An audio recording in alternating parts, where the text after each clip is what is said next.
Welcome to the Wasteland. I'm Sebastian from Cinema Reviews, and thank you for joining us for another little bit of what we call News from the Wasteland. This is our weekly podcast where we gather around the campfire and discuss our thoughts on the state of the proverbial hellscape that is pop culture. Today I'm welcomed by three of my closest friends, or two, because one decided to not join us because he was too busy hanging out with another friend of his outside of the wasteland. Rest in peace, Louise. We will miss you. Instead, I am joined by two of my bestest friends that I can get on short notice because nobody else decided to join us. Boys, would you care to introduce yourselves to the world? Hey guys, what's up? This is Diego here at Cinemageddon Reviews. Sorry, I almost missed the podcast this time because I tried out my new Leviathan axe that I made from a croquet mallet and a high-powered magnet, and I almost chopped myself in half. That's what happens when you try to become the Junker Queen, boy. Hello, my name is Gabriel, and I've got nothing sarcastic nor witty to say this time around. I'm just here. This is why you are the editor and not the talent. Except when I He need tries you. his best. I mean, Aw, I can try. I can try, boss. Are you sure? Because last time you did, you gave me and Louise a heart attack. I did? Yes, remember when we did the musicals episode? Right, of course. Yeah, don't worry. I'm still planning a little something to get back at you for that. But before I Hmm. can plan on but before I can think about how many ways of tearing his nuts apart, today we're going to talk about something much more fun and less having to do with me tearing up his nuts. We're going to talk about our pitches, our ideas for several movies that could be made based off of our favorite video games ever. Now, I will admit, when the talk of movies and video games comes into the conversation tends to basically disappear before it can continue. However, we have so much good shit to talk about and so many different ideas that are worth exploring. And I don't know about you guys, but I've always been a fan of seeing some of my favorite movies some of my favorite games being turned into fantastic movies. If only some of the people involved in making these movies knew how to actually do them right. But, perfect world, and let's pretend that we're not in a wasteland for a second here, and let's think, who could we have picked to basically star in and maybe work on, produce, direct? What is our dream idea for all of these different movies based on video games? Diego, I think you have an idea that you would like to share with us, so why don't you go ahead and start us out? Okay, with pleasure. So this idea is actually from my girlfriend because, yes, believe it or not, romance is possible in the Wasteland. She is a big fan of the Portal franchise. More so the second game, but these are some of her favorite games of all time. She even roped me into playing them, and I have seen that while these games aren't personally my favorite, putting it lightly, I do see that they have the potential to spawn some really great movies. So this particular idea that my girlfriend has takes place before the events of the first game. It centers on this completely new character, not Chell. Okay, so Chell is not the main character in this movie. The main character is this girl who has always wanted to work for Aperture Labs. It's kind of like her dream job. She's kind of like Starlight on The Boys. You know, she's kind of this like illusion girl who, once she actually gets the job, realizes it's not all it's cracked up to be. She realizes how corrupt the company is and how bad things are. Uh, so her job in the company is to develop the AI known in the games as GLaDOS.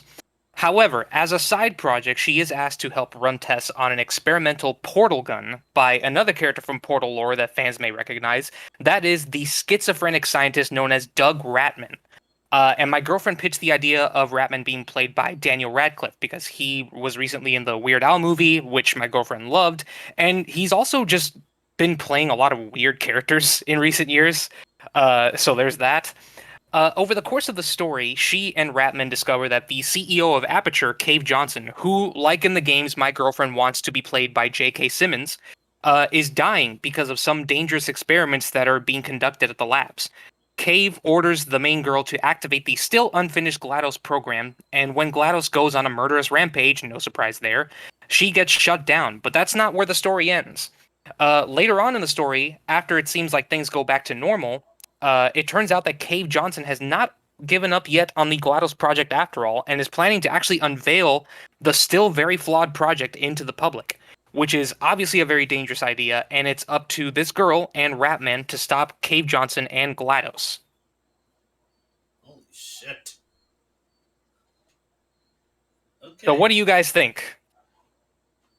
I mean, I'm gonna be honest. Whenever I think of Portal, I think there's so much puzzles and so much creativity, but I never really once thought about the story potential that it might have had.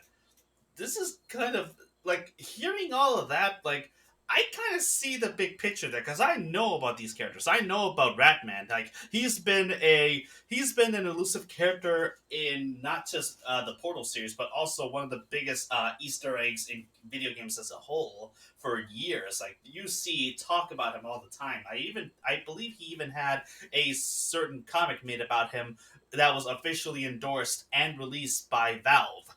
So I do see the lore that it has there, and I do see that there is potential there. I just didn't think, how can we possibly tell a story around this, especially when you consider the fact that every protagonist in the Portal games is silent. The only ones who have any voice are GLaDOS and Whitley. So my question is, how will like do you, does your girlfriend have like an idea for how the story itself would be told? Like, how's the perspective? Like, how would that story actually play out? That's basically what you heard in the pitch. It's that it centers around this new character, who is not Chell, and it has like a ton of Easter eggs, but they don't feel fan servicey. They feel more like a warranted part in the story. Like for example, Ratman is like a fully fleshed out important supporting character. He's not just the cake is a lie guy. Um, he plays an important part in the story, and he like adds a lot.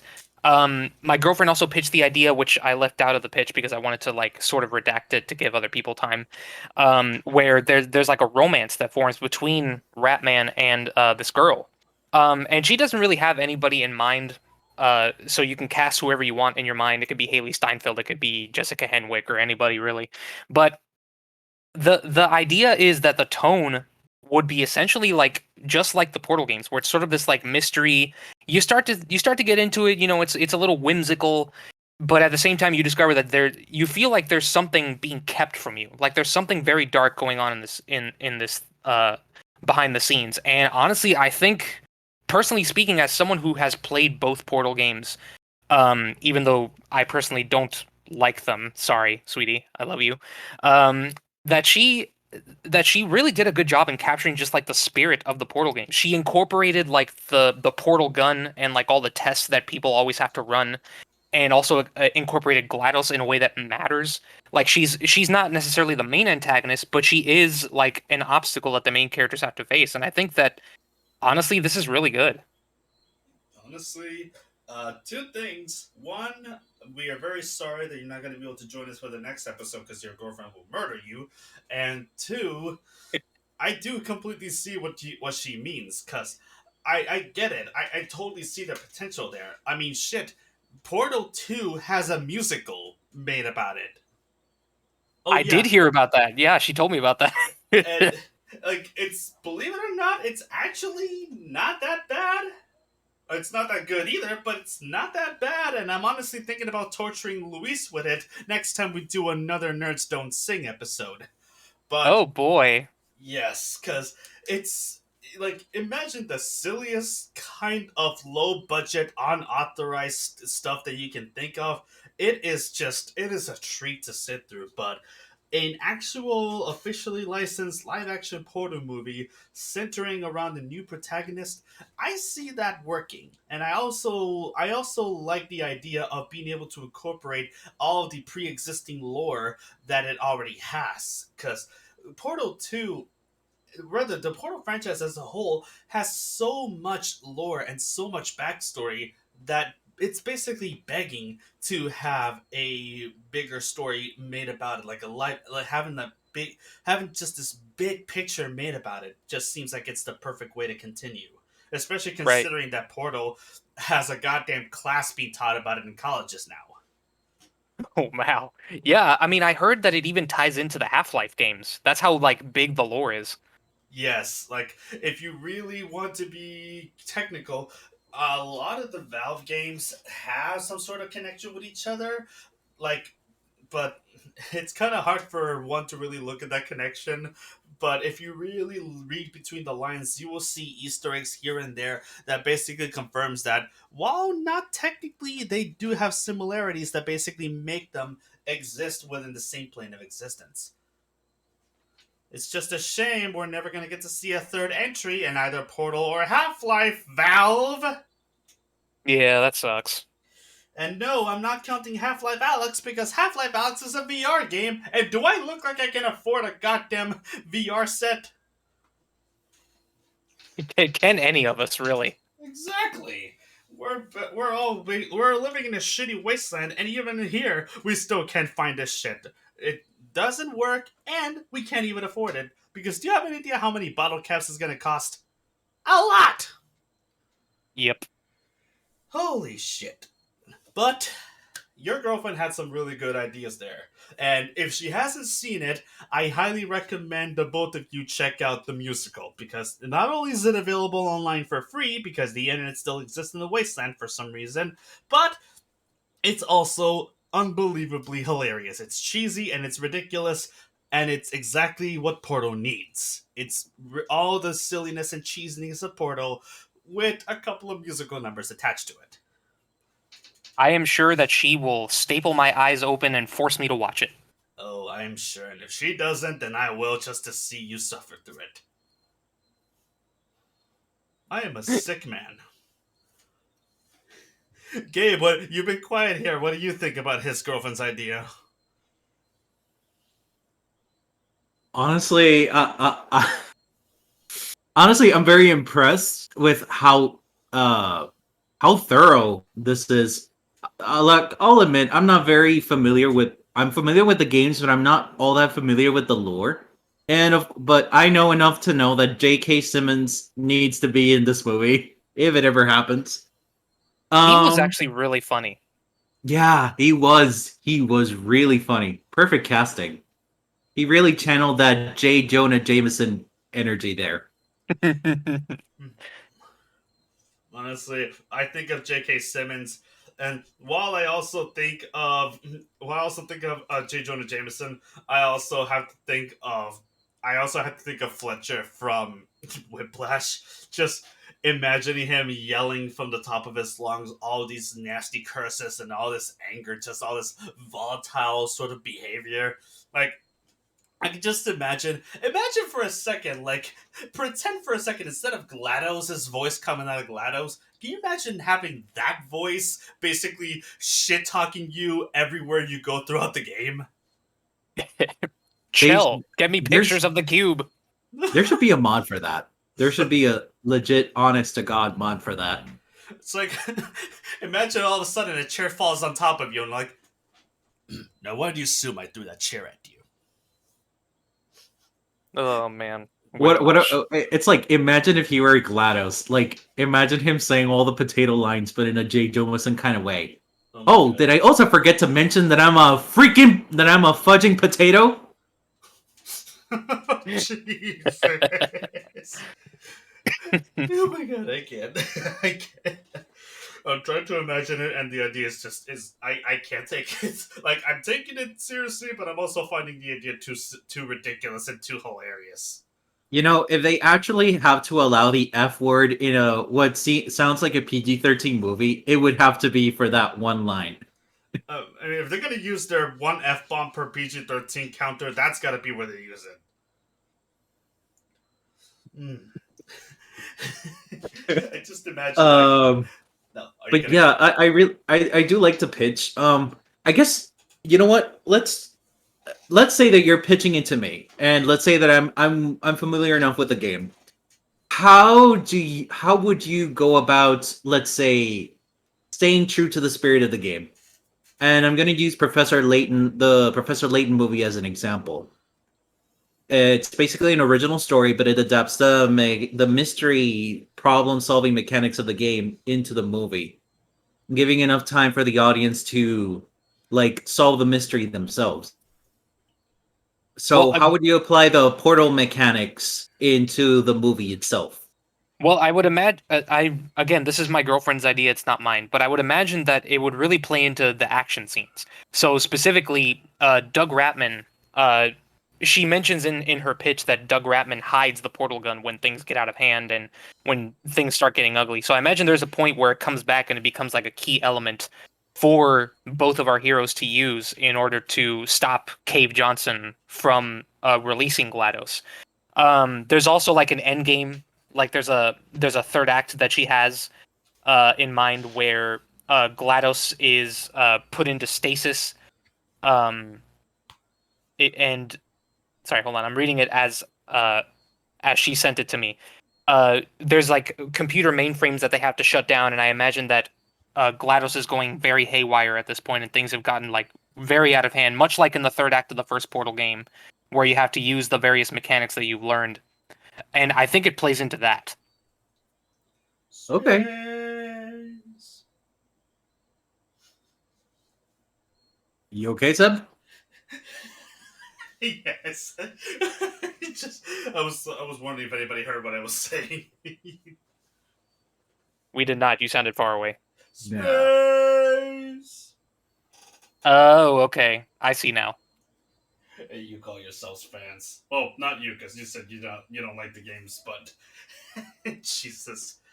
Oh my goodness. I got to level with you. I totally did not expect a legitimately good pitch for Portal of all things, but God, it's such a shame that Luis isn't here to join us because I'm betting he would probably agree with that idea. Well, I'm here for it. I'm totally into the idea. I'm sure my girlfriend appreciates it, and I appreciate it too. Oh yes. So, I think we can go ahead and we can continue on with our next one. Um, so I have an idea for a movie that I think would seriously do justice to one of my favorite games of all time, and one that, quite honestly, has been overlooked by so many people it's not even funny, and has been overlooked by the very publisher that released it as well. But the more I think about it, the more I ask myself, would this work better as a movie or as a miniseries? And that's when I came up with the idea for a story that can work in live action for a little game called Eternal Darkness Sanity's Requiem. So let's talk about this because there's a lot of story to be told here. So the Cliff Notes version is this. This is a game that takes place from the perspective of a young woman named Alexandra Roivas who wakes up one night after a horrible nightmare in which she is surrounded by zombies, and as soon as she tries to escape from the room that she's locked out of, a spirit comes in front of her that turns out to be the spirit of her father. And in a few minutes later, she gets a call from the Rhode Island Police Department to let her know that there has been an accident and her father is dead. His body is destroyed, massacred to the point of not even being able to identify it. That's why they needed to bring her along because they couldn't even do dental records. That's how fucking mangled his body was. And as soon as she figures out that it's him, she is so disgusted by the fact that they cannot find any single clue as to how this happened that she decides, I'm going to look at this entire big ass mansion and try to search any clues that I can find to find out what happened. And this leads to her discovering not only his study where he did a lot of his research since he was a clinical scientist, he also finds an ancient tome called the Tome of Eternal Darkness, hence the name of the game. And this tome has a lot of stories and accounts from multiple different people spanning generation to generation to generation to generation, all the way till present time. How this story will play out in my head is like this. Main character Alexander, played by a wonderful Reese Witherspoon, or some young mid late 20s early 30-year-old actress, has to be blonde, and I'm thinking somebody like maybe Jennifer Lawrence, if you want to call it that. But I'm thinking it starts off from her perspective, trying to figure out what the hell's going on. Her trying to look at the mansion, seeing all the spooky shit happening, feeling like there's something that just isn't right. And as she sets foot in the study and finally starts to read the book, she comes to the realization, oh my god, this book has a curse attached to it, and there's a lot of shit that happened, and I need to find out what the hell is going on.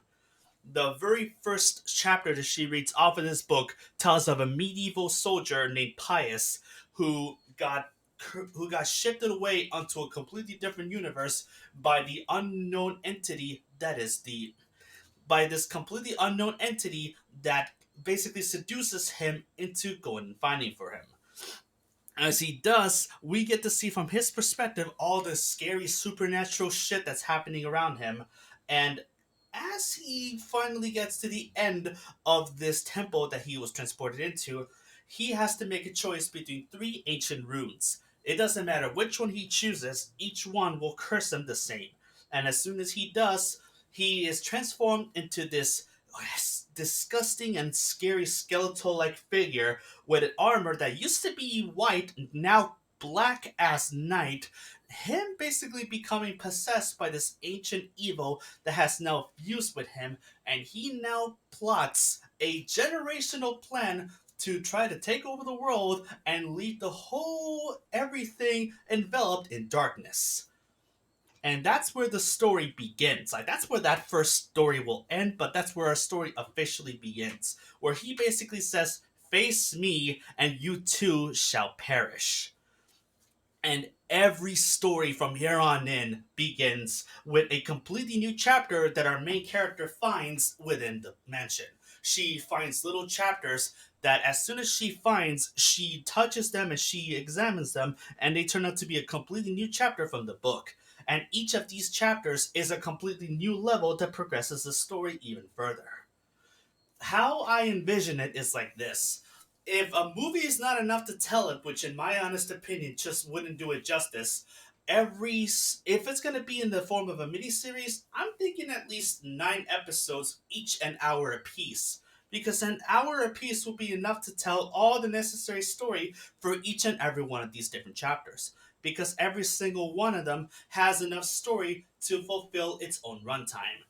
But more importantly than that is that you also have time to have the main character and get her story across as well while exploring different parts of the mansion before it gets to that particular side of the story. And there's so much shit to talk about, you guys. We're talking about a young woman in fucking Peru who is reading the book at random instead of this old temple, where she slowly starts to pick up that maybe something doesn't make sense around here, and starts to pick up the pieces as she goes along, only to meet a cruel and horrible fate along the way. We see an old missionary, we see an old member of a missionary get cursed by an old relic that he ends up that was originally used to try to kill a charlatan. I'm sorry, a Charlemagne in the ministry that he works at. And we also see characters in a modern setting that also end up being afflicted by this whole thing, which includes her father. Her father was also a victim about this whole thing. Not all of them die, mind you. Some of them got to live to tell the tale, but the majority of them either died, or in the case of her great grandfather, Maximilian, he was put in a mental asylum and was incarcerated for the rest of his life. Because he survived the whole thing, but was believed to be insane because everything he said sounded so ludicrous, and no one would believe him, even though it's his voice that you hear in the beginning of the game saying, "May the rats in your eyes! The darkness comes! It will damn us all!" I don't know if you guys could hear that because I think Discord wasn't letting that go through, but yes. Basically, the game has a lot of potential for multiple episodes worth of content. And each one would be focused on each of these different characters. Do they survive? Do they live? I don't know, but you gotta watch the next episode because you need to know how the story plays out. And it tells you a lot. And there's so much shit as well. Like, we're talking magic. You can use magic to not only heal yourself, but also you can use it to attack other enemies. You can summon zombies, monsters, and scorpions and shit. You can also you can also enchant whatever items you are using.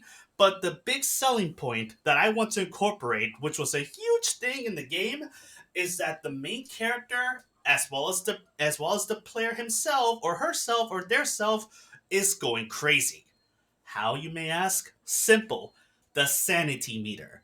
Now, I can't, obviously, you cannot present that in live action, but how's this?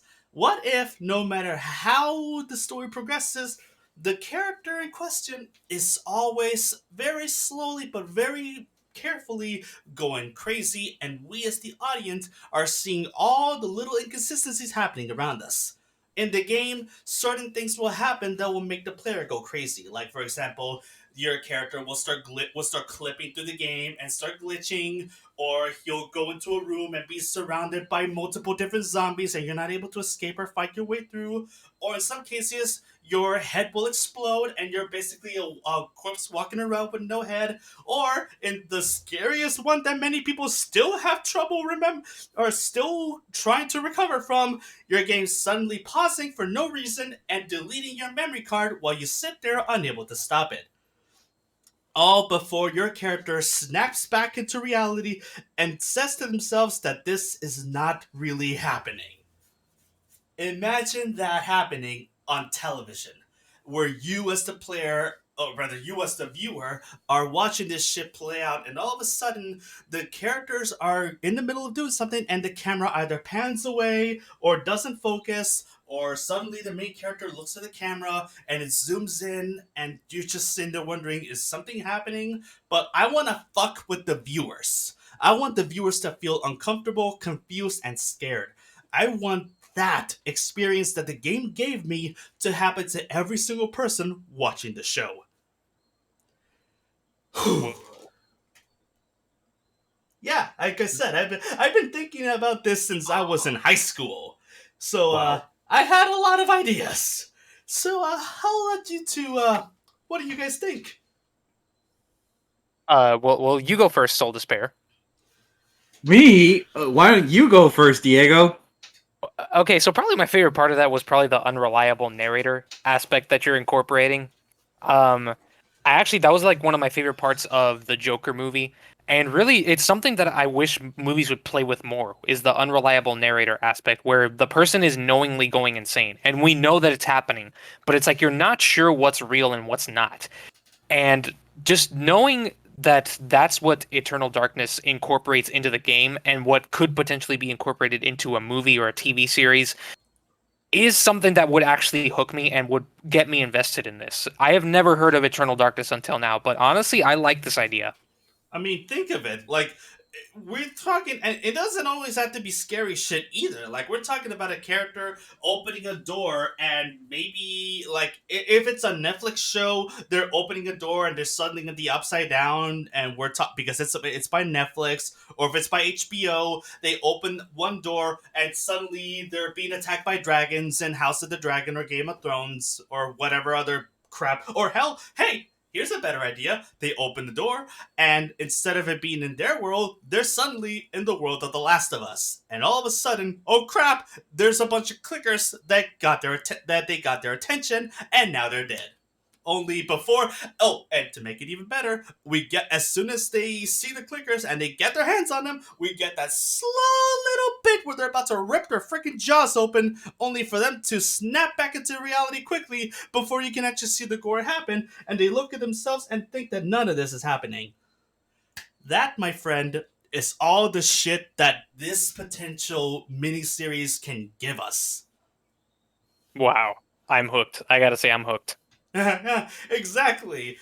The only real caveat with all of that is that because there's so many characters and so many episodes, I don't know if 9 or 10 would be enough, but I do see that there is potential in that it's not just all the multiple different stories on multiple generations that could also hook people, but it's also the mysteries surrounding the mansion itself. Because, like I said before, the mansion is haunted. It's not just that particular study. Like, this entire mansion has had so much crazy and so much horrific stuff happen. So, where there are ghosts inside of this mansion, there's spirits, there's busts that move their heads around whenever you're moving around, following your every move. And oh my god, we can also incorporate, just to really fuck with the viewer, we can do like a sort of tank control Resident Evil heads up display where the main character Alex goes into the bathroom and checks the bathtub because there's something in there, only for the camera to quickly jarringly zoom into the bathtub to see a bathtub full of blood and her dead corpse, completely blue, mangled up, and surrounded by bloody water, only for it to disappear while we hear her screaming. And then it all snaps back to reality. Because even when your sanity bar is at full volume, you can still go crazy inside of this mansion. The mark of a true unreliable narrator. Christ, not even Kubrick could fucking do something this crazy. In Not even fact, John Constantine. no, you want to know what the funny thing is? A lot of the writing for this, a lot of the supernatural elements were all inspired by the works of H.P. Lovecraft. And while I'm not gonna, Interesting. yeah, I mean, shit. The big entity Mantarok is basically a different version of Cthulhu. I mean, shit. He's even a entity that is very. He's a horror that cannot actually be accurately described. Hell, even if I try to explain to you what he looks like in the game, I'm not gonna give it any. I'm not gonna do it any justice. But it's basically a horror so undefinable and so terrifying to think about that it took almost an entire millennium, almost 2 millennia, if you want to call it that, for his plan to actually go into play. And Whoa. so many people were able to not only get into this particular world and try to stop it as much as they could, but some of them, if not the majority of them, were unlucky enough to not survive the tale. Mm. So, yeah, you got so much potential and so many stories. One of them even taking place in World War II, and that character survives somehow. Wow. I mean, there's that. This is a franchise that has a lot of big lore, and like you were saying, I know that that with the amount of stories and the amount of characters that there are, that it might be worrisome that it might be like overwhelming to potential audience viewers that aren't as familiar with the source material, like myself. But I gotta say, I was not very familiar with The Witcher before Netflix adapted it into a series. And not only did they do a really good job with the first season, but also they handled it in a way that was like very, it didn't feel overwhelming, but at the same time you felt like it was very comprehensive. So like you had like the stuff that was happening in the real world, like in the present times, while also occasionally flashing back to what Geralt was after and sort of expanding on the things that you can find in this world. So I think as if they play it like that, I think you could be onto something there that is comprehensive, but also like doesn't stray away from the source material too much, and also like gets people invested in it. Mm, I agree. And the best part is that because each one of these different characters, their story doesn't necessarily last that long, you can also cut back to the main character's perspective while she tries to explore the rest of the mansion, and we get to see more scary stuff and many scary discoveries happening there as well. And again, because of the nature of the game, how they can also go about incorporating those scares into the show is 1 minute she goes into another room, or hell, she's just walking around, and all of a sudden, we're cut to an ad for a completely unrelated show based on whatever property or whatever streaming company that the series belongs to. And before you know it, boom, we're back to reality because that was not an ad. That was just your mind fucking with you into thinking that you were watching a completely different show. Oh, Honestly, Netflix is this close to doing that just like in the shows that they already have. Hell, honestly, the way I see it, you can also do like a sort of. I'm thinking like the Haunting of Hill House sort of shit, where we got scares that happen right the fuck out of nowhere. But we're not talking like boo haunted house jump scares. I'm talking like the main character is randomly just sitting around or reading something or just talking, and all of a sudden the show stops. Like it buffers, like it realistically buffers, and all of a sudden we just cut to some really horrifying shit happening, and as you're trying to figure out what the hell is going on, you get scared by whatever crazy shit pops out of the screen before it cuts back to the show. You've Like, thought about this a lot, man. yeah, I had to. Like, if I want this to succeed and if I want to do the game justice, I need to go all out. Because I'm not going to sugarcoat it. This is the scariest game I've ever played in my goddamn life. And it's a fucking shame that Nintendo has not remastered or remade it or released it on the Switch. Because if there's any game that. Oh, and by the way, did I forget to mention that this is a Nintendo game? It's an officially licensed and officially made Nintendo game. And it is the scariest game ever made. Like, fuck Resident Evil, fuck Resident Evil, fuck Half-Life, fuck Outlast, fuck Slender, the Uprising, or whatever the fuck these games are called, because there's so many Slenderman games. You want to talk real horror? We're talking. This shit was so scary that it actually scared me before the game could even start, because the fucking logos for the Nintendo logo, that was enough to traumatize me at such a young age. That's how scary this game was. And it still is to this day. Oh my god, that's Yeah, intense, man. I know. Imagine being 9 years old and watching this game play out. I'll tell you, it sounds like it would give Madison a run for its money. Technically, yes. Gabe, what about you? What do you think about all this? Well, I'm pretty much terrified because it's like because your adaptation basically sounds like it would mind screw me over for weeks. That's exactly what I'm hoping for.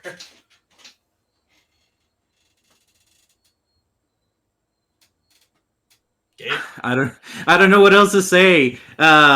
It's like Resident Evil, Slender. It's like those games are for babies. You gotta play Eternal Darkness. That's where the real shit's at. But Yes. you Hell, can't because Nintendo wants you to forget that this game exists. yeah. Hell, if Psycho Mantis from Metal Gear Solid will not let me forget that this game exists, then Nintendo has no excuse. Oh yeah, I forgot. In the Metal Gear Solid remake that they did for the GameCube, the Twin Snakes, when you fight Psycho Mantis, he ends up reading your memory card just like he did in the PlayStation 1 game. And if he reads your memory card, he will look at you and say, "It seems you like scary games. Did you enjoy playing Eternal Darkness?" I'm like, how the fuck does this guy know? That's meta. That's meta right there. I mean, it's Metal Gear Solid, of course, but I mean, we're talking about the same guy who will look at you and say, "You like Super Smash Brothers Melee, don't you?" Yes, as a matter of fact, you want to play? I got two controllers.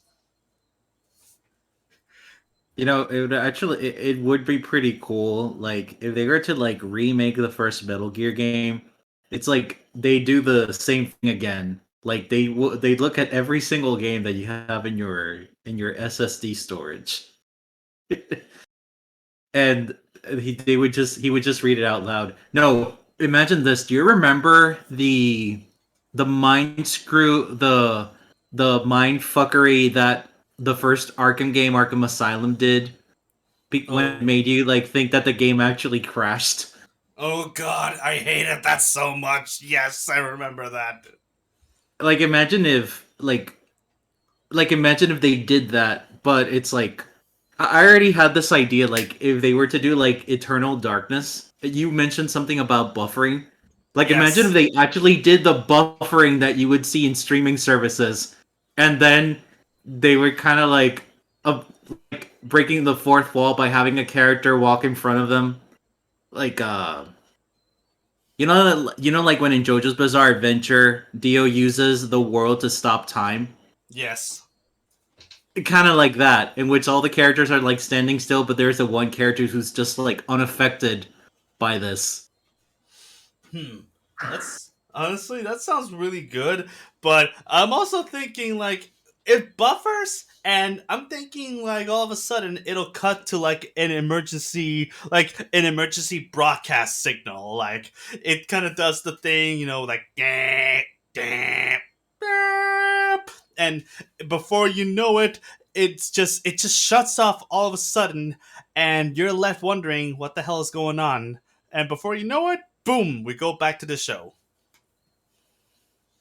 Just basically giving the viewer that sort of, oh my god, what is happening? Is there something happening outside? Nope. Okay, no, it's okay. We're fine. Like I want to make the viewers uncomfortable watching this. Like I want them to think, shit, is that for real? Am I something really happening, or is this the game? Is this the show fucking with me all over again?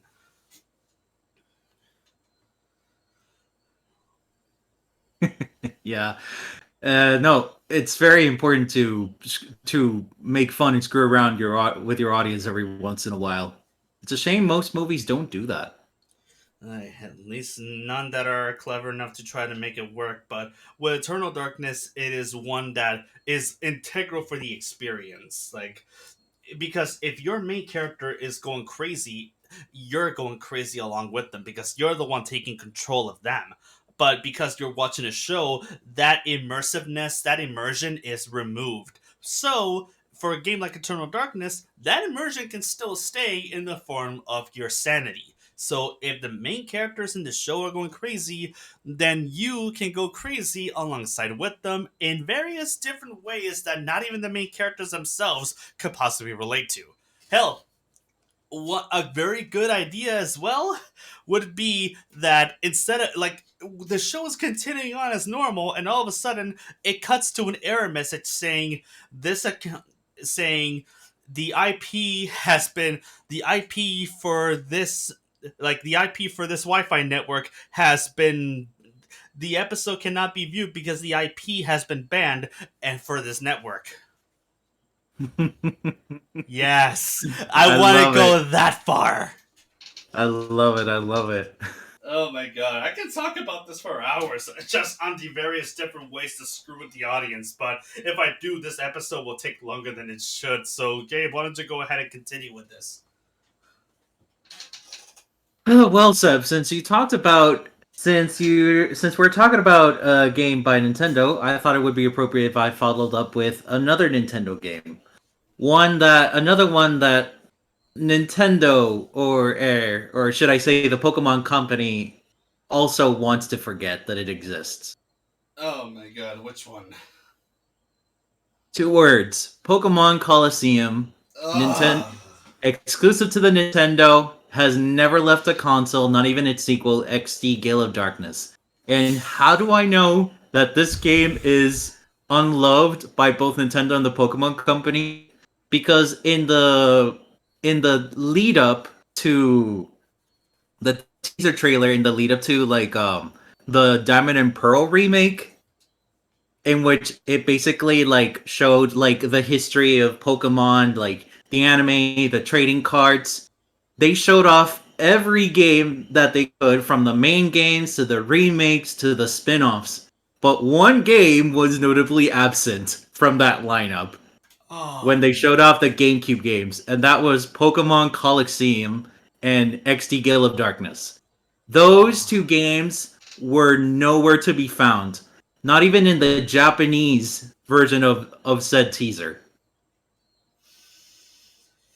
boy. It's a game that either Nintendo wants to ignore that it even existed in the first place. It's really sad. It's really sad, but I'm beating around the bush. But do you agree with me, Seb? Do you think that this game is unloved by Nintendo and Pokemon Company? Yes, and I'm honestly pretty sick and tired of it because I love this game so much and I wanted to see it come back in some way or another. But Nintendo is too focused on trying to rehash all the nostalgia for Sinnoh, We get it. We get it. You love the Sinnoh region enough to do a game completely set in Sinnoh, but we're gonna call it the Hisui region for some fucking reason, and we're gonna have our main character Don, or I'm sorry, whatever the hell they decide to call this version, be 15 years old, so that the fanfiction writers have something creepy to write about, and we're gonna focus on Pokemon in the same story that we already know about, but look, no. Now it's open world, so it's like Breath of the Wild. Yay! Fantastic! Meanwhile, you got Pokemon Coliseum that had a story where you play as a former gang member, now basically on the run, trying to do the right thing after all the crimes he's committed, working alongside a girl who knows all the crimes that are happening and is able to help you purifying a bunch of Pokemon that, through genetic experimentation, have become so violent and so evil that their hearts have been closed through some kind of experimentation, and now they become feral to the point of even attacking humans for no reason than because they're pissed. And it only takes the strong willpower of a Pokemon trainer that's not abusing the hell out of them to be patient enough to help cure them of this, and with the help of Celebi and the Pokeflu to help cure them of whatever the hell's wrong with them. And this, folks, is how you make the other person do half of the job for you. Thank you for summing it up pretty well, Seb. Jesus Christ. I hate how accurate that is, but yes, that is. But yes, basically, the story of Pokemon Coliseum, the game, has to do with former criminal Wes on his quest to battle his former teammates and another criminal organization who they used to work for named Cypher, while working alongside a mysterious girl known as Rui, who seems to know what's going on with these shadow Pokemon. She has the ability to see the aura of Pokemon, and she can tell if a Pokemon is normal or if a Pokemon has been corrupted. The reason why this game stands out amongst all the others is because of its unique premise. Unlike the other games in which you play a boy from 10 to 15, West falls into the older category, seemingly around 16 to 20 years old, and features a much more darker story. You're not just a beginner trainer. Wes is actually a former criminal who, as Seb mentioned, has already done pretty cruddy things, and now is trying to right his wrongs. You're not going around collecting badges. This guy is out for blood, seemingly, to actually free all the Pokemon that he had unknowingly captured for dark purposes. Oh my God. And I think that out of all the Pokemon movies, this one is the best because of its darker premise and its older protagonists. Not to mention that all of the implications that these Pokemon have been truly experimented on so that they could be achieved so that they could achieve more power. So, yeah, we're basically dealing with a game where the whole implications of what they do with Pokemon in a very inhumane way is something similar to what is basically the equivalent of animal experimentation. Which, now that I think about it, maybe that's the reason why Pokemon Company doesn't really want to talk about it too much, because they don't want PETA on their asses despite all the crimes they've committed. Because they don't want.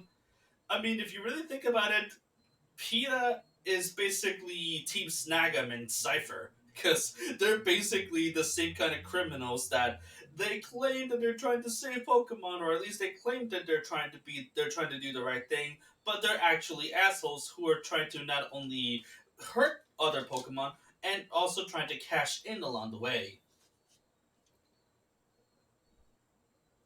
Yeah. And the so yeah, that would be my pitch. As let's say the as for the team, I would get the same if it were like an animated movie. It would be the same team that worked on Pokemon X and Y, which is the same one that worked for like the straight adaptation of Pokemon Red and Blue, Pokemon Origins. That art style would be amazing to see play out. Yeah, definitely. And I'm sorry.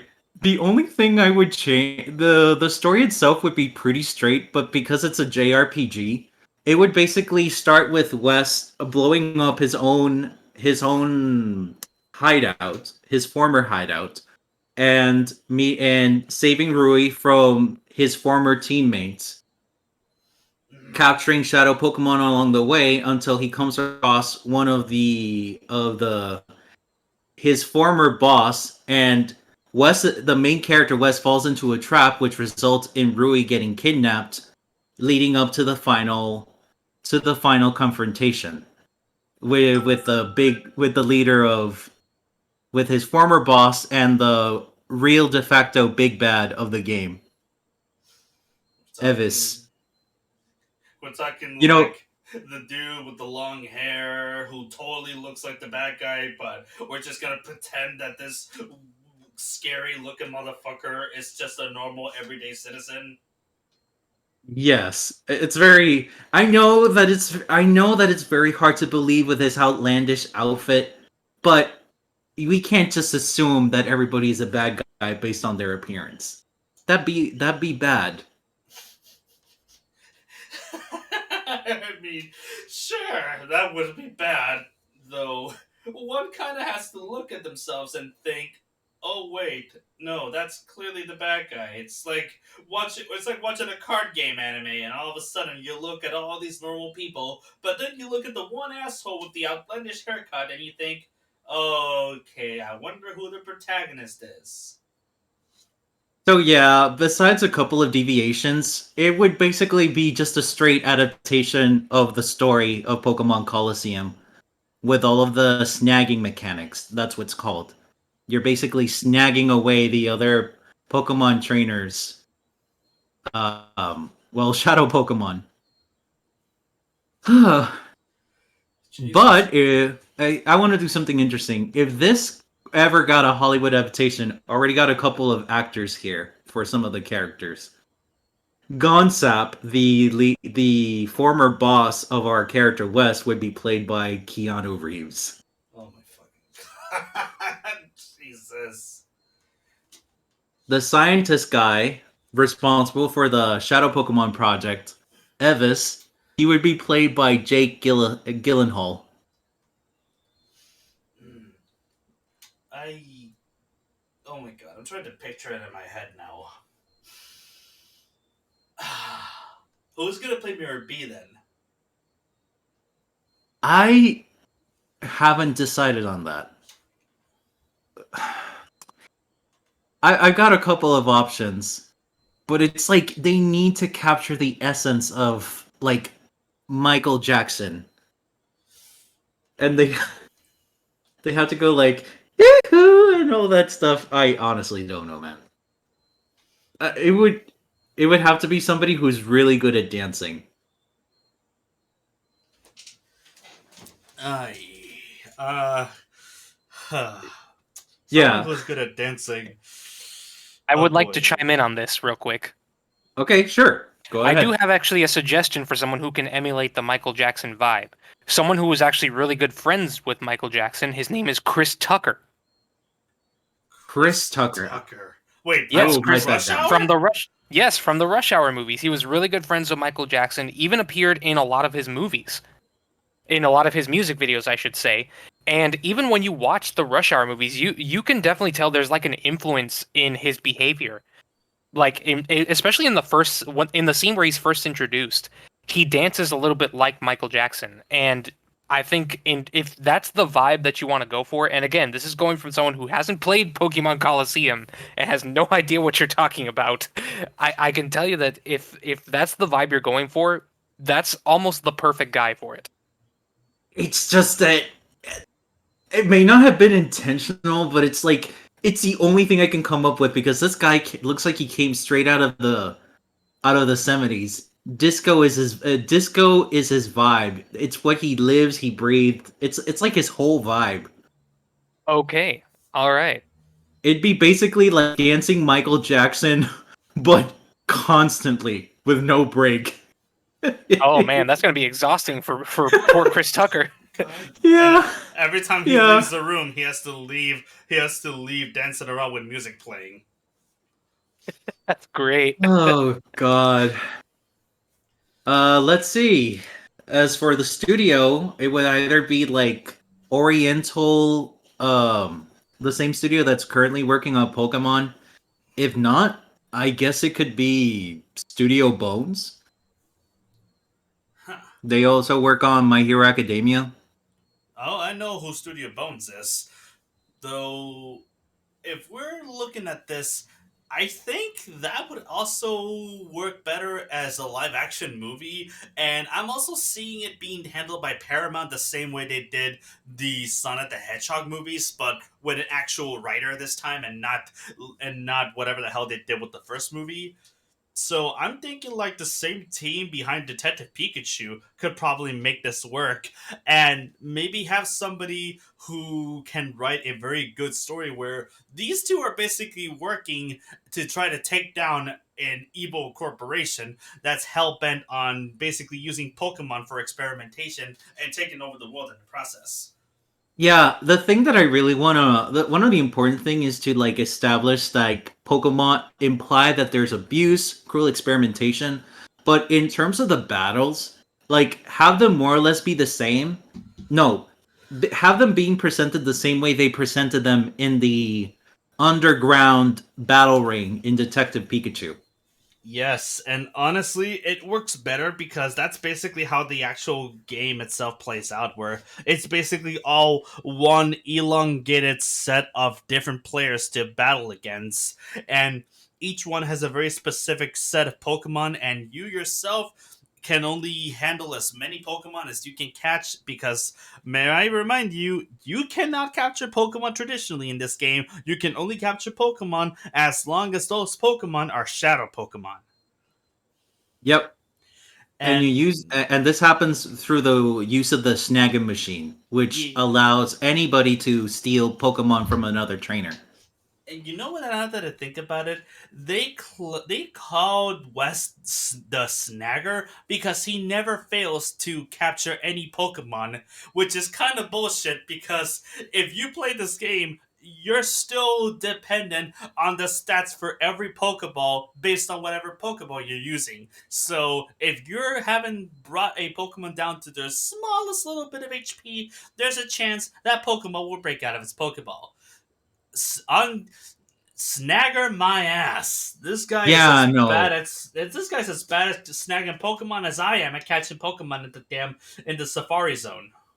Yeah, no, this game is very unforgiving in that regard because if you knock down a single Pokemon, you basically have to wait until the very end of the game or even post game to even have the chance to recapture the Pokemon that you missed. Exactly, and that fucking sucks. But then again, So, the Pokemon but that you're so able to catch also sucks. yeah, yeah, you got to be very. There's only a few Pokemon that are actually good. So, I guess to kind of emulate the experience of the game, we could have like West like have like a really bad day, sometimes failing a capture because his Pokemon because it's like he's a trainer, he knows how to go about it, but at the end of the day he can't get all of his Pokemon like to work with him fully, you know? Oh yes, honestly, I feel like a very good idea would be for West to basically to sort of gloat a little bit, like act all badass and cool about how he's basically unstoppable at catching Pokemon. But the second that he tries to catch his first one, the damn Pokemon hits it with their tail, and Rui's basically snickering, and he's just looking there, unable to say anything in response to it. That could work. That could work. We can show like he can actually be a badass when things go well for him, but other times he can be it's like I guess in a way it could be like Aladdin, That like he knows his way around the street, but he can't get everything right 100% of the time. Hmm. I guess that can also work. Okay. I'm basically done with Hmm. this. Well, okay then. In that case, uh, we have time for at least one more from me, and then we can cut to Diego, who has a very special one. So I'm gonna make mine short, just because I know for a fact that his is gonna be the big highlight of this entire episode. The So Hiroshima. basically, I'll be the Nagasaki, which is the wait. Was the Nagasaki one worse, or was the Hiroshima one worse? My I think they history's were both equally bad, but let's not compare them to tragedies where thousands of people died. Fair enough.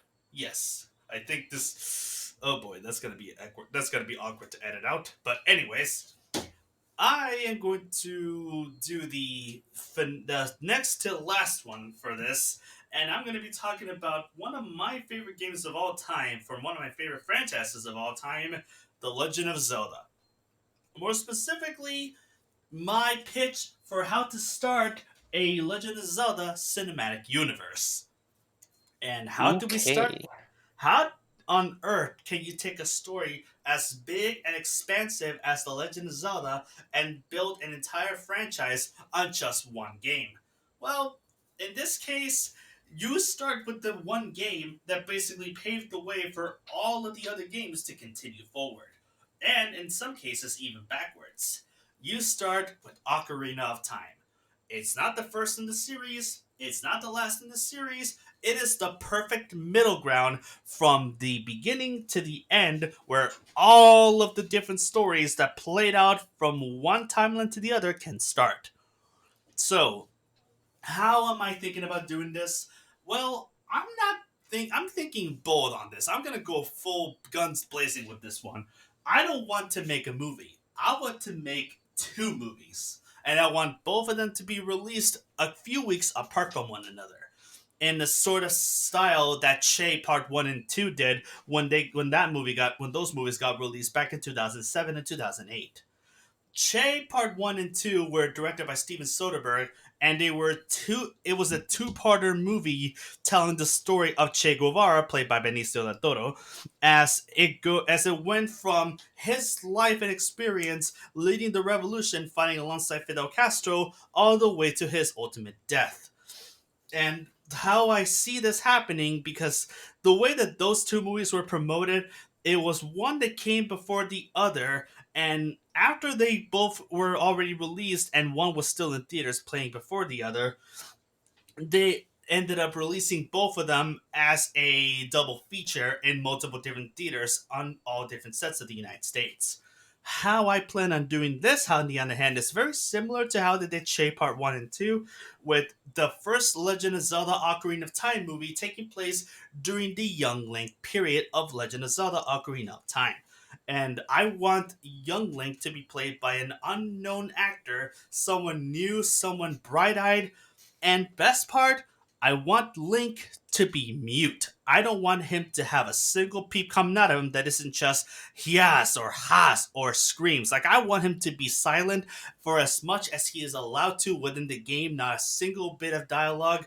I do not want him to speak, and I want that to be intentional. The reason why is because I want this particular Link to not feel like he has to speak, because every single thing that happens around him, you can see it through his eyes, through his face. And because we're starting with a child, children are some of the most expressive and very emotional sets of people that you can think of.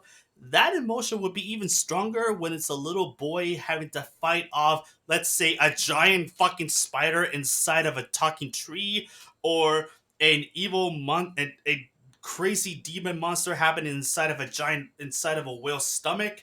We're talking so much crazy stuff happening, and all of this happening to a child, having nightmares of an impending disaster in the world of Hyrule, where he's basically thrust upon this great big task. Despite him just being a kid living in the Kokiri forest, he's not one of them And he always suspected as such, but it was only until the great Kokiri tree was dying, the great Deku tree was dying. I'm so sorry. I am. Oh my god, I'm gonna be called out for being a fake fan for saying that. It's only when the great Deku tree is dying, and despite you trying your hardest to try to save him, that you realize you're basically in a situation where you've been thrust upon a quest that you are unable to say no to. And now it's up to you to not only save Hyrule, but also potentially save everything alongside it. And you're still just a kid. You're still only roughly around 9 years old, and yet you still have all this responsibility thrust upon you.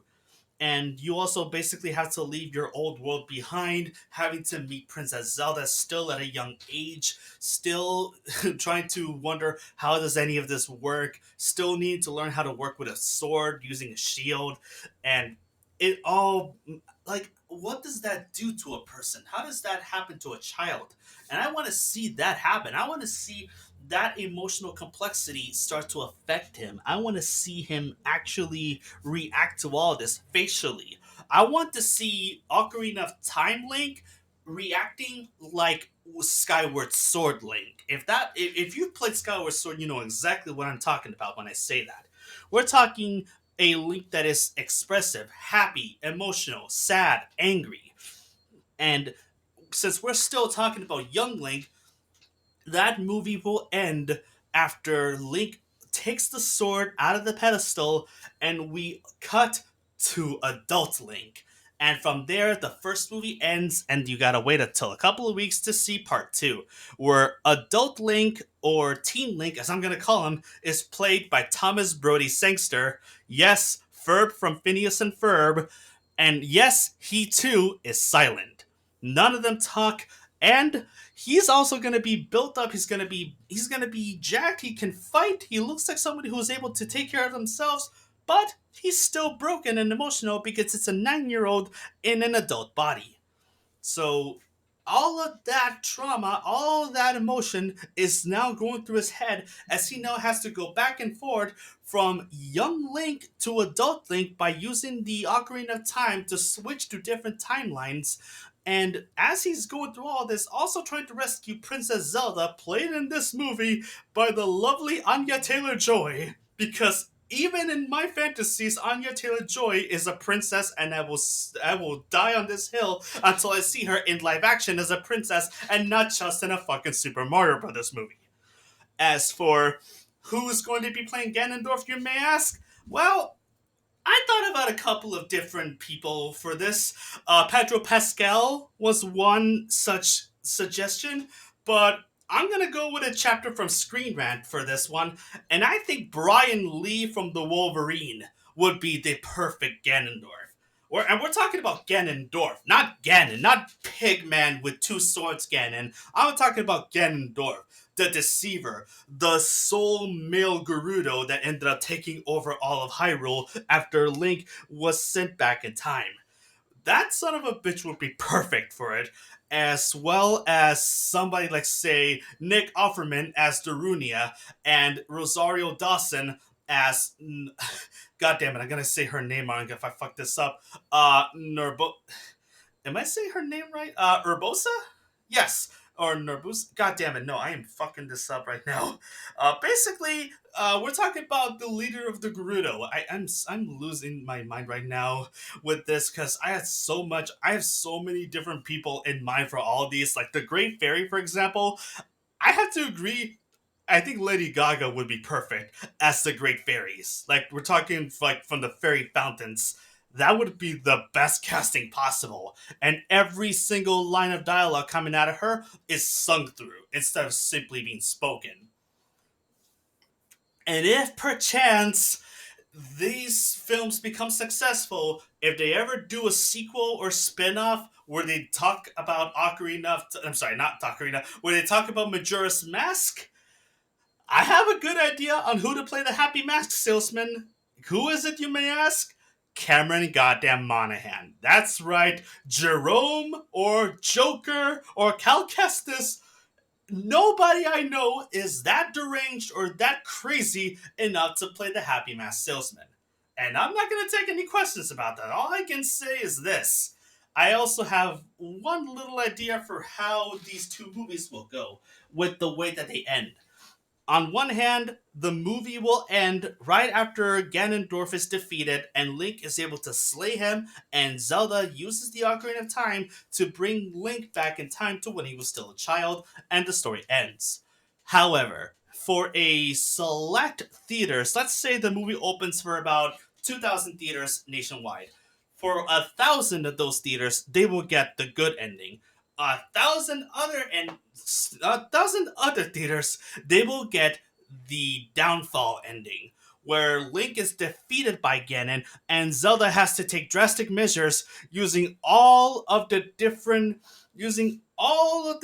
members that they use to try to bring back the Triforce in order to seal Ganon by force. And Link is dead. Link is now deceased. But with this, you open a completely new timeline where a now dead Link has an entire new storyline with different iterations, different versions of him that are played by different actors, all playing on their own adventures. The same will happen with the good timeline, with the good ending. And you can also go back in time and do Skyward Sword, do a prequel from there, and you can end the whole thing with Breath of the Wild and Breath of the Wild 2. But as for Ocarina of Time Part 1 and 2, that's the way I'm seeing it. Whoa. Wow. Oh yeah. That was a saga, man. It has to be. It's Legend of Zelda. It's the greatest franchise ever made. It deserves a fucking saga. Honestly, the amount of love that Legend of Zelda gets, I really can't argue with that logic because it feels like it's been a long time coming, and you'd think they would have made a Legend of Zelda movie or TV show a long time ago, or at least a good one. But All right. man, it honestly it deserves a live action adaptation of some kind. Oh my god. Yeah, but Nintendo is yeah, but after the whole Super Mario live action movie, Nintendo has been very careful as to like what they're willing to let be adapted. Yes, I mean the fact that we got a Legend of Zelda cartoon that was a spin-off of the Super Mario Brothers Super Show really says a lot about how Nintendo is trying to be very careful with what they allow to be adapted. Yeah, the Legend of Zelda cartoon, hell, even the Super Mario Brother cartoon was still around that time when Nintendo was more lenient and willing to like let people like adapt their IPs. But it was the Super Mario live action film that broke the camel's back. Oh my god, all it took. Yeah, I thought I had repressed that memory, but thanks. And look, I actually really like the live action Super Mario Brothers movie. Like, unironically, I think it's fantastic. But good lord, what this movie did, how it affected video games as a whole, at least the movie adaptations that come from it, has been something that has yet to be recovered from, despite how many good adaptations that we got over the years. Very few, but very good ones nonetheless. Right. And honestly, look, this may be an unpopular opinion between the two, like the three of us, but I actually enjoyed both Sonic movies and Detective Pikachu. Detective Pikachu, in my opinion, was the better of the three. But lately, it seems like they're treating a lot of Nintendo IPs with respect, at least in my experience, based on the ones that I've seen. So I really wish that Nintendo would just give Legend of Zelda a chance. Like, okay, Actually, sorry. they were. No, I'm sorry. It's just that they were actually gonna give Legend of Zelda a chance. You know the whole rumors of like Legend of Zelda being adapted for Netflix. Yes, I remember those rumors. It turns out that the rumors were actually true, but once somebody leaked out that there was a Legend of Zelda thing being developed by Netflix, Nintendo pulled the plug on that whole project. You're shitting me. I kid you not. I actually read up on this. God damn it. We were this close, but no, somebody had to blow the freaking whistle, and if that didn't happen, we would have gotten Legend of Zelda. Nintendo doesn't fuck around when it comes to this, because they want everything to be a surprise. They want to do it in their own terms. If they can't do it the way they want it to go, then everybody gets screwed over. Oh my fucking So yeah, god! yeah, I kid you not, we would have gotten a Netflix adaptation of Legend of Zelda, but it got out in the wild. Nintendo backed out. Okay, well now I'm pissed. Now I'm really pissed. But oh, I'm gonna try to calm myself down by telling you who I think would be the perfect person to handle a live action Legend of Zelda. And you're gonna think it's obvious because of what this person is responsible for, but there's only one man that I trust to helm a live action Legend of Zelda series, and that's Guillermo del Toro. Okay. Okay. You got me interested. You already hooked me in. Yes, I mean, think of it this way: all of the creatures would be either with prosthetics or with makeup or with animatronics or with puppeteering and with fucking puppeteering and stop motion. Like all of this, we're not gonna do CGI on anything that isn't the backgrounds or some of the special effects like fire and water. All of the monsters with some small consideration because I'm unlike Christopher Nolan, I know when CGI is necessary. All of this shit will be practical to the point where you can believe that these monsters are real. Or not even just monsters. We're talking like the root. We're talking like the fucking Zora tribe. Imagine for a second how cool would it be for all of the Zora to be standing there in live action with no CGI whatsoever. Or hell, imagine Pedro Pascal or Brian Lee in prosthetics, dressed up like Ganondorf, kneeling down and talking to the king of Hyrule, while Link and Zelda are looking from a distance and he's staring at them creepily. Yeah, we're talking like make all of this so beautiful and so real and so true to life that you can almost believe that this fantasy world can exist, similar to how Peter Jackson, I was gonna say James Cameron, with how Peter Jackson did with the Lord of the Rings. Funny that you That bring up by accident James Cameron, because I was thinking that the second Avatar movie is is the closest thing to having like Zoras in live action. oh my god, I didn't think about it, but yes, you're right.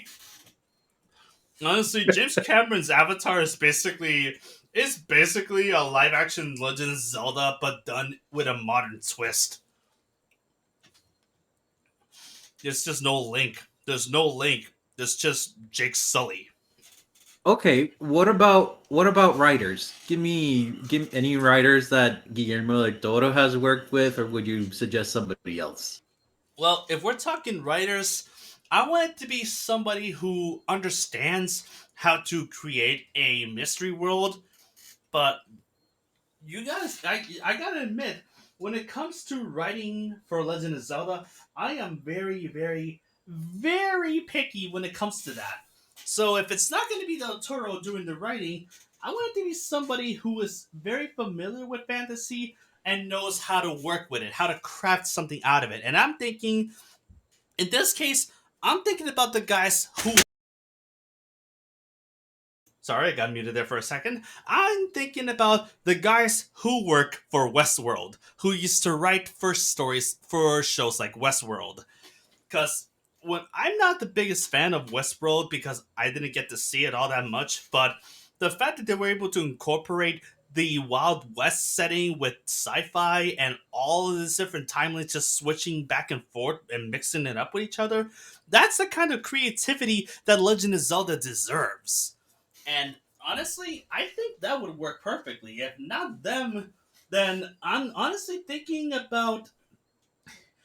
Honestly, you you really gotta look at this through the perspective of someone who wants to imagine these worlds as realistic, well, not realistically, but as fantastical as you can imagine, but I don't know who is honestly the right person for that job.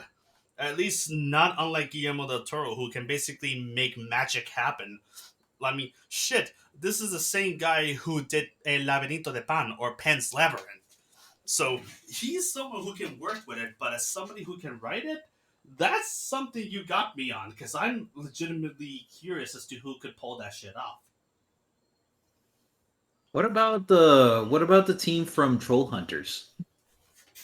You know something? I admit I am not a fan of Troll Hunters at all, but the writing team for that show would honestly be very good for this. Just a very, very fitting fit, considering what Troll Hunters is and how it bears similarities to what Legend of Zelda is as well. So you kind of got me there as well. That's also a good suggestion. And they've already worked with Guillermo del Toro, who was also a writer alongside them, so it works out. It does, honestly. Like, honestly, if not that, then maybe we could just have James Cameron write the screenplay. I mean, if he's not, Uh, I mean, if he's not busy with the million Avatar movies that we're getting. yeah, honestly, he's booked. Yeah, that's probably never gonna happen at this point. I mean, he's clearly not busy with the Terminator because the Dark Fate kind of ruined that, and I'm still pissy about that. But that's neither here nor there. But yeah, that's my pitch for a Legend of Zelda duology. But hey, let's not get into that right now. I think it's time for the grand Wait, finale. wait. One question: who would be the composer? Who would be the composer? Yes, Who would be the composer? He's asking me who would be the composer. I'll tell you who it's gonna be. I have no idea because I want to say John Williams, but I'm starting to question if he's gonna be alive in the next couple of years. honestly, he's retired by this point. It's Yeah, just he just hasn't made it official yet. yeah. Well, actually, no. You know what? I got one. I know exactly who it is. Uh, hold on. Who? Give me 1 second because I know exactly who it is. I know exactly who would be perfect for this, and I think you'll agree with me as well. Oh my goodness. Who do I know that can make some of the most beautiful music possible and have it all set in a fantastical setting that can also be grounded in a very down to earth way as well? I'm thinking John Powell, the composer for the How to Train Your Dragon movies. Okay, you got me. Like, if You not got me. him, He's like, really good. He'd be perfect. I know, right? Like, I was gonna say something like Michael Giacchino, but to be honest, John Powell probably has everything that I would need, that I would want from a live action Zelda series in terms of music. He is the person that I would trust to make the music of Legend of Zelda come to life. Because let's be very honest here. The music for Legend of Zelda is to the Legend of Zelda what the music of Star Wars is to Star Wars. Without that, you basically have nothing. So yeah, that's my take on it. John Powell as the composer, and I will not have anybody argue with me against that. All right, all right. Now, God, I'm talking about all this, and yet I really, really want to see that happen now. But all of that for a different time. So let's go ahead and wrap this up because I believe, Diego, you have the grand finale. What is it that you would like to end us off with? Whenever he decides to respond. You still alive, man? Was my pitch too much for you to handle? I don't think so. We can't hear you, man. I. What the hell is going on here? Does he have a first aid kit? I don't know. Shit. Maybe he ran out of rations and he just went out to get some. Hold on. We're gonna. I thought we're gonna help you here. Just give us 1 second.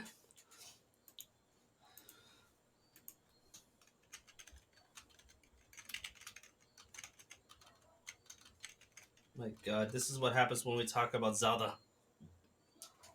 Shit like this always happens. It's just too much awesomeness, and no one can handle it. It was Ganondorf all along. Jesus Christ. He's so serious. Diego, you alive? Hold on 1 second, guys. Hold on, we can hear you now. He Okay. lives. I'm switching to a different headset because I think mine just died on me or something. It wasn't working. Can you guys hear me now? Yes. Yes. Are you How do I alive? sound? Well, Yes, I am alive. Did you still have rations? Yes, I did still have rations. I do apologize, you guys. I don't know what happened to my headset. It just croaked on me. Oh, man. Okay. Well, welcome to the Wasteland. Yeah, alas. Okay, so scrapping all that, we're going to move on to the grand finale. This is the nitty gritty here. We are talking about Overwatch. That's right. So, Overwatch is what you guys all been excited for, given what I already told you about. It's a very beloved game, obviously, especially the sequel. Trust me, don't worry about it. Just don't question my logic here. It's one of the most beloved games of all time. So this is the idea that I have is going to start an entire trilogy of ensemble movies. We're not creating separate origin stories here. We're diving straight into the meat and potatoes. And before I move on, I need to clarify that I have two completed screenplays that are over 2 hours in length. The sequel is about 2.5 hours. These screenplays also incorporate events from the cinematics and the comic books, while also taking some creative license here and there in terms of certain details, because I needed to translate them better into film without sacrificing the core of who these characters are, and also tell a good story. So I have been Yes, so I have been working on an idea for an Overwatch movie franchise for a long time, but I stopped a while ago to pursue my own projects. However, for the sake of saving time, because this podcast is almost over, I am only talking about the first one, which is arguably the best of the two in my opinion. Now, I have several casting choices in mind for all of these heroes. Bear in mind, these are not all the heroes that appear in this film, these are just the most prominent roles. Daisy Ridley as Tracer, David Harbour as Winston, Frank Grillo, who played Crossbones from Captain America: The Winter Soldier, he plays the Reaper. Leah Seydoux, if I'm pronouncing that right, as Widowmaker. Donald Ooh. Glover as Lucio. Yes. You have Hoyeon Young, I'm sorry if I'm mispronouncing that, aka Player 67 from Squid Game as Diva. You have Liam Hemsworth as Cassidy, Alan Tudyk as Bastion, Kate Blanchett as Mercy, and Stephen Lang as Soldier 76. Oh my fucking God. And those are the big ones. There's a couple cameo roles here and there, but that's just like minor details. And that's just the first movie. So now that you know who all these actors are, what is the story? What actually happens? So the idea for this first movie takes place 10 years after the disbanding of Overwatch, after the inner conflict that occurred with Blackwatch and Gabriel Reyes attempting a coup. The heroes that survived the violent skirmish that occurred at Overwatch headquarters have since gone into hiding, and Gabriel Reyes, the head of Blackwatch, is presumed dead. The UN has made it illegal for Overwatch to return, and they're essentially under threat of imprisonment if they ever resurface. The character that we're following the most in this story is Tracer, and she's just trying to settle into a normal life with her girlfriend Emily, and things aren't going so well for her because she still has like that desire to help people. She still wants to go out and be like the superhero that she wants to be.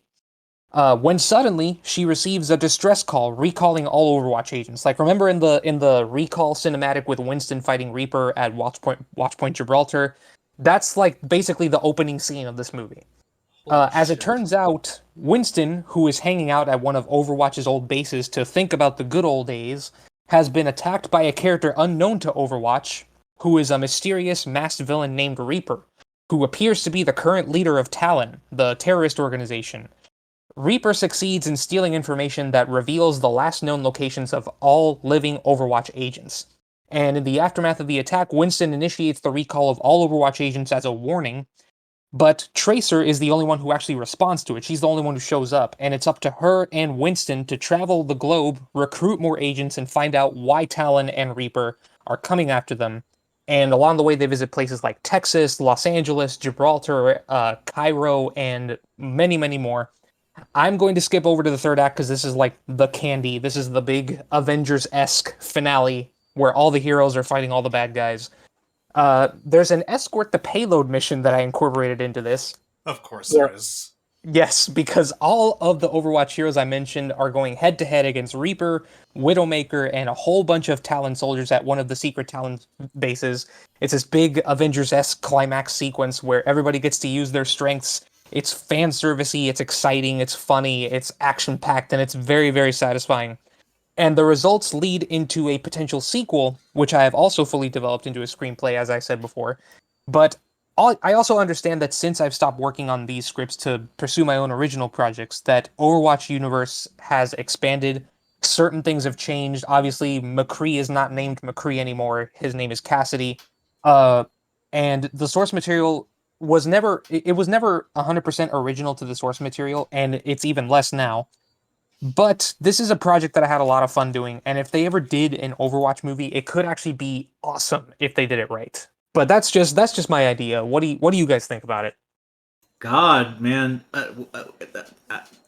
I am left. I am speechless. Like, you convinced me. I actually now want to go and play freaking Overwatch. I even want to do more with the idea of my own, have my own script for Pokemon Coliseum. Damn, I was It's just, mic drop. That was a mic drop. that's what I've been trying to say with all this time. Like, Overwatch. Oh my god. So, Overwatch has probably the best potential out of any of the games that we talked about during this episode to have movie, hell, not even movie, just sort of franchise material in terms of content that exists outside of the games.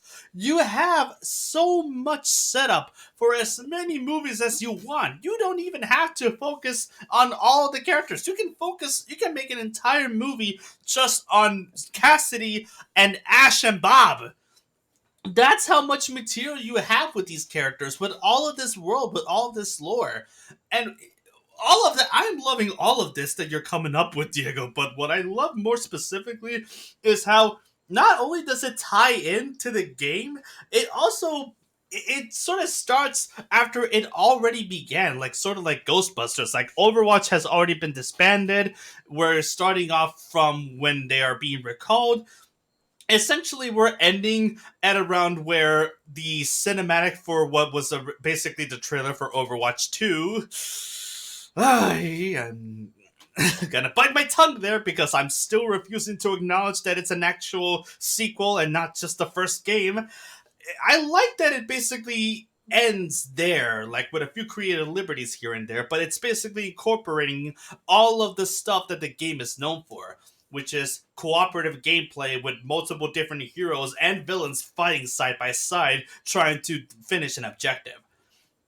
And I love how you're basically treating the ending as this big Avengers-esque climax, because that's always how I envisioned an Overwatch movie has to basically end, in a very sort of celebratory style where all the characters are basically coming together to fight. And I think it's fantastic. I think that's like the best possible idea to go when it comes to an Overwatch movie, at least for a first one. Because you said you had a trilogy lined up already. I have an idea for a third one, but I never actually fully worked on it because I didn't know how to start. There's a lot of characters that I wanted to incorporate and a lot of ideas that I want to explore, but I only ever got as far as the ending of the second one, where it leaves the second one left on like a cliffhanger where it introduces Doomfist as like the Thanos character of that franchise. Please tell me that Terry Crews is playing Doomfist. That would be sweet, but I was Please. thinking more along the lines of Mahershala Ali. Oh my god, forget I said anything then. I think that's, oh my goodness, that actually fits better in my opinion. Like, it may not be as big and buff, but He's still the better actor, and let's be honest, if I saw Mahershala Ali walking around with a giant fist, I'd probably be scared. And I'm pretty sure he'll be much more threatening in live action, or at least in the movie, than he would in the actual game itself. Heyo! Oh man, I feel like you guys are having too much fun with this, but no, I mean, damn, this is why if I wanted an Overwatch movie, this is the Overwatch movie that I would make. And just there's so much that you could explore. The second movie introduces Genji, it introduces Hanzo, it introduces Junkrat and Roadhog and all these different characters. Oh, It you just can it introduce Junker Queen as well while you're at it. yeah, I could have if I wanted to, but yeah, there you go. Oh my god.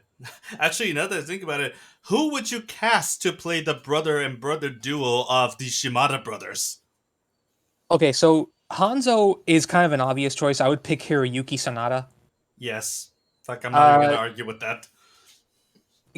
Genji is a little bit of a harder sell, but I feel like either way, it doesn't really matter because you could also interpret them as twins. Because by the time the way that I have it set up, by the time Genji and Hanzo meet in the events of the films, Genji already has like his armor where he's like half cybernetic. So you could play it that way. I mean, sure, you can play it that way if you want, but if I'm not mistaken, Hanzo and Genji are not necessarily twins, or at least as far as I'm aware. I admit my knowledge of of their family tree is not the most knowledgeable, but I think it would actually. You know what? If you're gonna introduce them, you know what? You can also introduce the newcomer Kiriko. Oh my god, I'm gonna have a heart attack right now just thinking about what beautiful Japanese woman who could play Kiriko in live action. I have Uh, no idea who, but because I haven't gotten that far. oh my god, oh god, I need to relax. You know, damn it, why did you do this to me, Diego? Gabe, are you okay? You're silent. I hope you haven't died. I'm Oh trying not no, to. I'm trying not to. Gabe no. probably. It's okay. I'm still alive. I was just wondering who would you choose as the director? Oh, I actually did. You know, I have in mind the director of Edge of Tomorrow. So Doug Liman Oh my god, would I be my love that. I love that. yeah. Doug Liman or the guy behind Shang-Chi would be my choice. Honestly, I think you have a good idea there.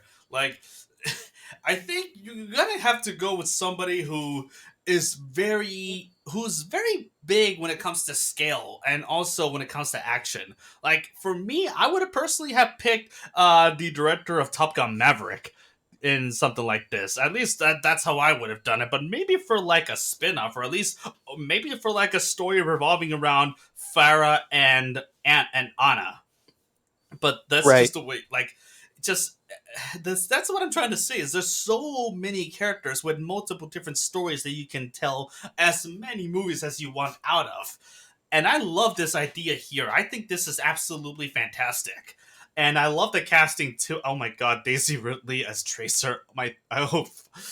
Diego, why I did you got have to a do this I to got a me? per I got a perfect cat. I got the perfect actor for Genji. Oh my god, who? Jin Sakai from Ghost of Tsushima. Oh Daisuke Tsuji. I yes, see that. Yes, that is a yes. perfect choice. That's really good. I love Ghost of Tsushima. Oh my god, I love that. I think that's perfect too. If they make a live action film, I want him to be in the movie. Whether if they can't get him as the main character, which I think it would be a crime in my personal opinion, since he did it so well, then at the very least he should be like related to Jin Sakai. But this guy has to be Genji. Oh So my. you know something you mentioned that if they did a live action, it doesn't even necessarily have to be live action. I'd be fine seeing an animated one. Preferably though, if they did it in the style of Arcane. Oh my god, you're asking for I want to say you're asking for too much, but at the same time I think that would honestly be fantastic to see happening out. Especially with how well they treated Arcane. Like it was unprecedented how good that show was. Yes.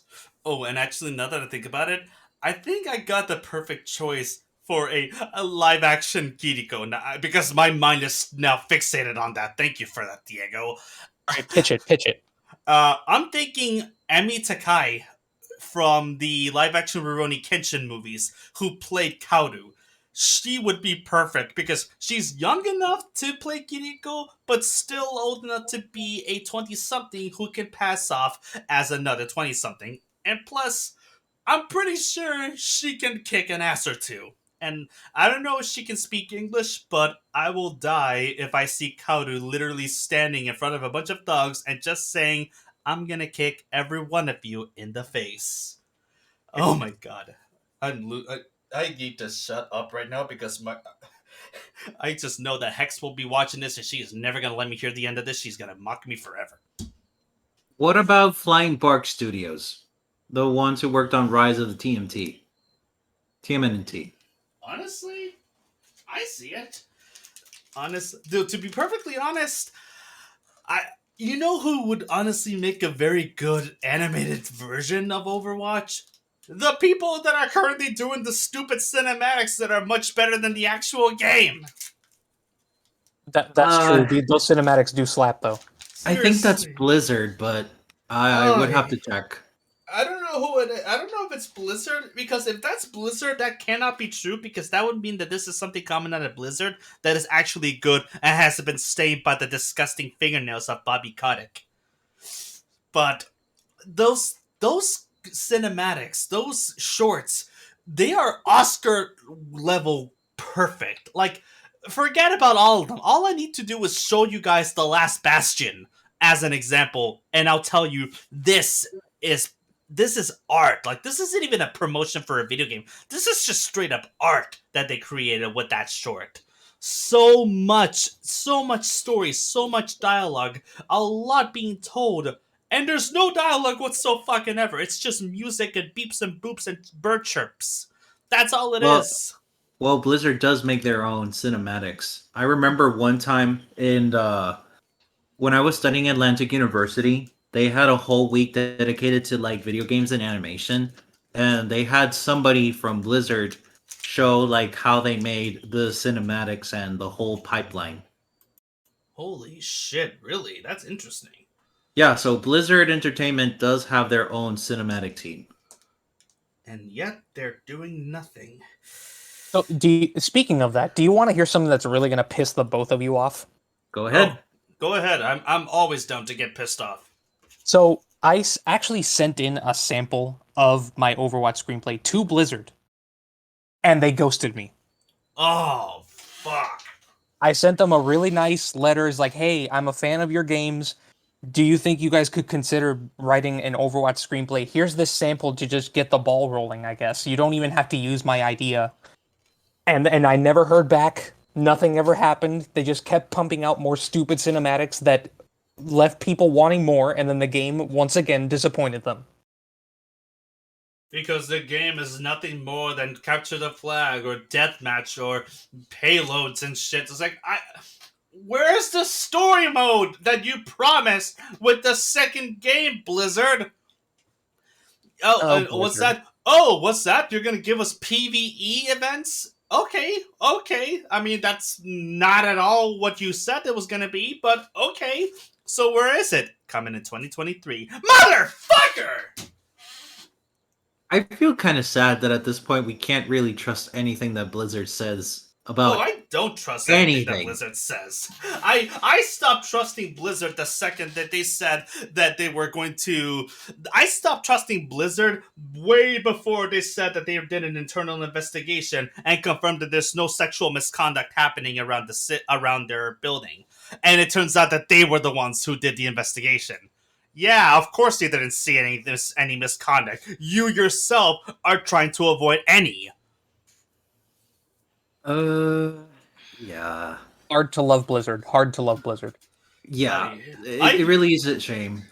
I hate Blizzard. Like, I straight up despise Blizzard. Like, my love for Overwatch is separate from Blizzard because the reason why I enjoy Overwatch it's not because of Blizzard. Blizzard can die in a ditch for all I care. For after all of the disgusting crimes they've committed. but Overwatch is a franchise that has a lot of meaning to me personally. I love what Overwatch has done in terms of lore, in terms of gameplay, and in terms of the impact that it's had on culture as a whole. For fuck's sake, Mei, the character Mei, has become a symbol against the oppression that is happening in Hong Kong. And that's because Blizzard were responsible for helping to stoke some of those fires after they banned one of the characters, one of the gamers who plays that stupid card game of theirs. I keep forgetting what it's called, for standing up and saying shit against the shit that's happening in Hong Kong. Players took the character of Mei, who's Chinese by in terms of ethnicity, and they made her essentially a prominent figure against the oppression that is happening in China. So players of Overwatch, when they're not yelling slurs at each other because their stupid mercies weren't able to heal them in time, are people who have a lot of love and appreciation for what the games have done. And it's such a shame that the only people who don't seem to see the potential in Overwatch are the people who fucking made Overwatch. It's so Why are they like this? frustrating. It's so frustrating. But yeah, that's my piece on Overwatch. I'm glad you guys enjoyed it. We need to talk more about this, man. Like, I think there's potential for more that we can talk about. But all in good time, of course. Still, I think this episode was pretty good. What did you guys think? Oh, I enjoyed it full heartedly, even though my proposition was undercooked. If we do a follow up to this one, I'll definitely be prepared. I'll even go as far and make a PowerPoint presentation. My only regret for this podcast is that Luis and the others couldn't join us, because they would have a lot to say on what should be adapted, and they would have loved your pitches, Diego, and Oh, yours too, Seb. oh yes, I'm sure I that they appreciate would. it. But yes, no, we definitely gotta revisit this in the future, especially you and me, Diego, because it's clear that you and we both love Overwatch enough to think about this shit. And if you play Overwatch 2 and get to know some of the characters, some of the new ones like Sojourn and the Junker Queen and Kiriko a lot more, I think you're gonna love them enough to actually incorporate them into the story as well. Especially since Overwatch had some content that was released before Overwatch 2 where they had actual story based content and story based missions that were played from players having to work together as specific characters in specific missions. Like, for example, Tracer's first day on the job working under John Morrison before he became Soldier 76. Or former Cassidy, McCree, working with Blackwatch under Gabriel Reyes before he died and became the Reaper. Or hell, it's like there's so much content here that can be told, and I feel like we should definitely touch this subject a little more in a different episode, but like expand it a little bit more instead of just being a quick 20-minute little interlude talking about your pitches, because your pitch is fantastic, but we I need to would talk more. I would even go as far as, like, if we all decide to make like a whole video about the Overwatch idea, we could also work on storyboards. And maybe we could even use the actual 3D models to Mm, storyboard like some of the scenes, and like set that like have set pieces to kind of like give an ideas to what you want or what we want from the movie. you know, he's not wrong. That is definitely something we can do. And you could also use clips from the cinematics, since I incorporated parts of them into the actual script for the movie.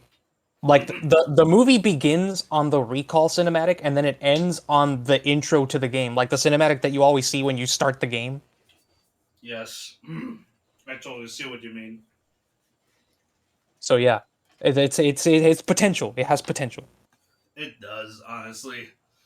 But yes, I say we're going to think very hard on this and see if maybe next time we can maybe do another episode talking about this in the future because I see potential for so much more for us to talk about. What do you guys think? Do you think you guys maybe want to revisit this in another time?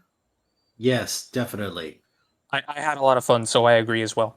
All right then. Well, in that case, I'm gonna go ahead and gonna wrap us up today. I This was so much fun to do. I'm very excited for what the future has in store for us. But for now, that about wraps up today's transmission. Thank you so much for listening to us, and before we sign out, I'd like to give a special shout out to our patrons of honor. Wait in the Wings, Abigail Verzella, Chelsea A. Crandall, and Kate from KateCast Reviews. If you like what we do here and would like to see more, check out our YouTube channel for reviews, video essays, let's plays, and more. And if you want to help us keep the lights on in this scorching desert that we're currently living under, then check out our Patreon page for bonus content and exclusive rewards. I'm Sebastian from Cinemageddon Reviews signing out, and I'll see you on the Wasteland.